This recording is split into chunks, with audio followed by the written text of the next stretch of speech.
Kubernetes. This is Nimshad Manambeth. In this section, we look at the various storage-related concepts, such as persistent volumes, persistent volume claims, access modes, and how to configure applications with persistent storage.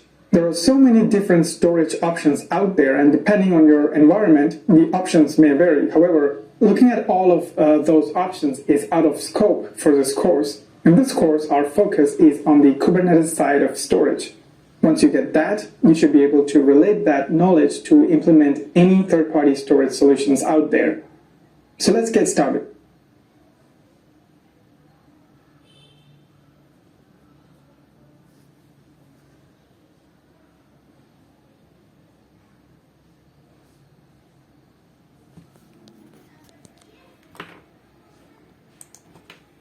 Like Kubernetes, it is important to first understand how storage works with containers.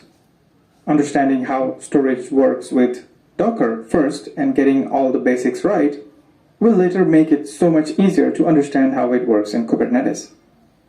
When it comes to storage in Docker, there are two concepts.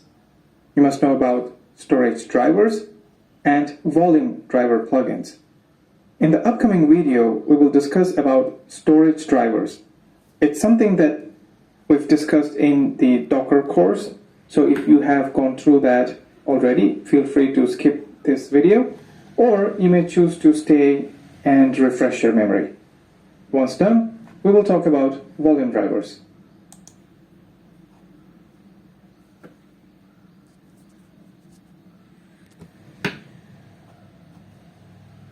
Docker concepts.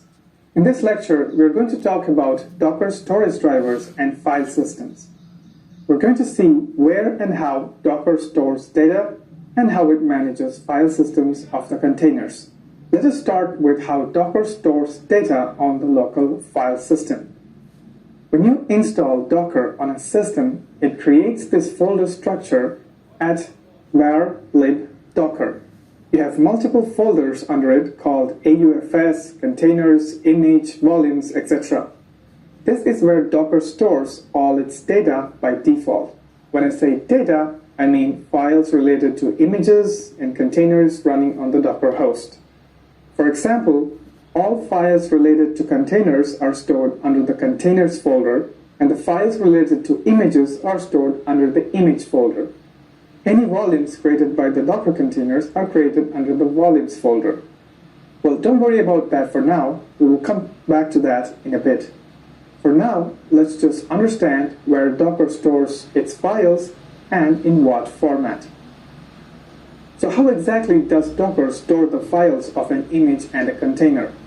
To understand that, we need to understand Docker's layered architecture.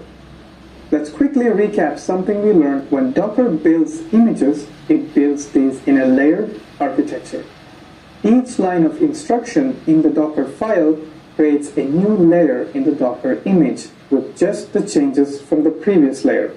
For example, the first layer is a base Ubuntu operating system, followed by the second instruction that creates a second layer which installs all the apt packages, and then the third instruction creates a third layer with the Python packages, followed by the fourth layer that copies the source code over, and then finally the fifth layer that updates the entry point of the image.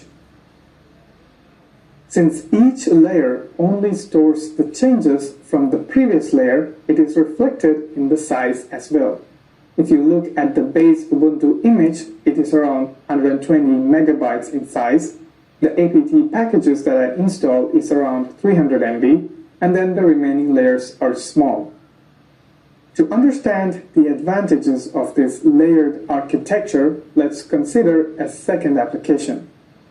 This application has a different Docker file, but it's very similar to our first application, as in it uses the same base image as Ubuntu, uses the same Python and Flask dependencies, but uses a different source code to create a different application. And so a different entry point as well. When I run the docker build command to build a new image for this application, since the first three layers of both the applications are the same, Docker is not going to build the first three layers. Instead, it reuses the same 3 layers it built for the first application from the cache and only creates the last 2 layers with the new sources and the new entry point. This way, Docker builds images faster and efficiently saves disk space. This is also applicable if you were to update your application code. Whenever you update your application code, such as the app.py in this case, Docker simply reuses all the previous layers from cache and quickly rebuilds the application image by updating the latest source code, thus saving us a lot of time during rebuilds and updates. Let's rearrange the layers bottom up so we can understand it better. At the bottom, we have the base Ubuntu layer, then the packages, then the dependencies, and then the source code of the application, and then the entry point. All of these layers are created when we run the docker build command to form the final Docker image. So all of these are the Docker image layers. Once the build is complete, you cannot modify the contents of these layers, and so they are read-only and you can only modify them by initiating a new build. When you run a container based off of this image using the docker run command, Docker creates a container based off of these layers and creates a new writable layer on top of the image layer.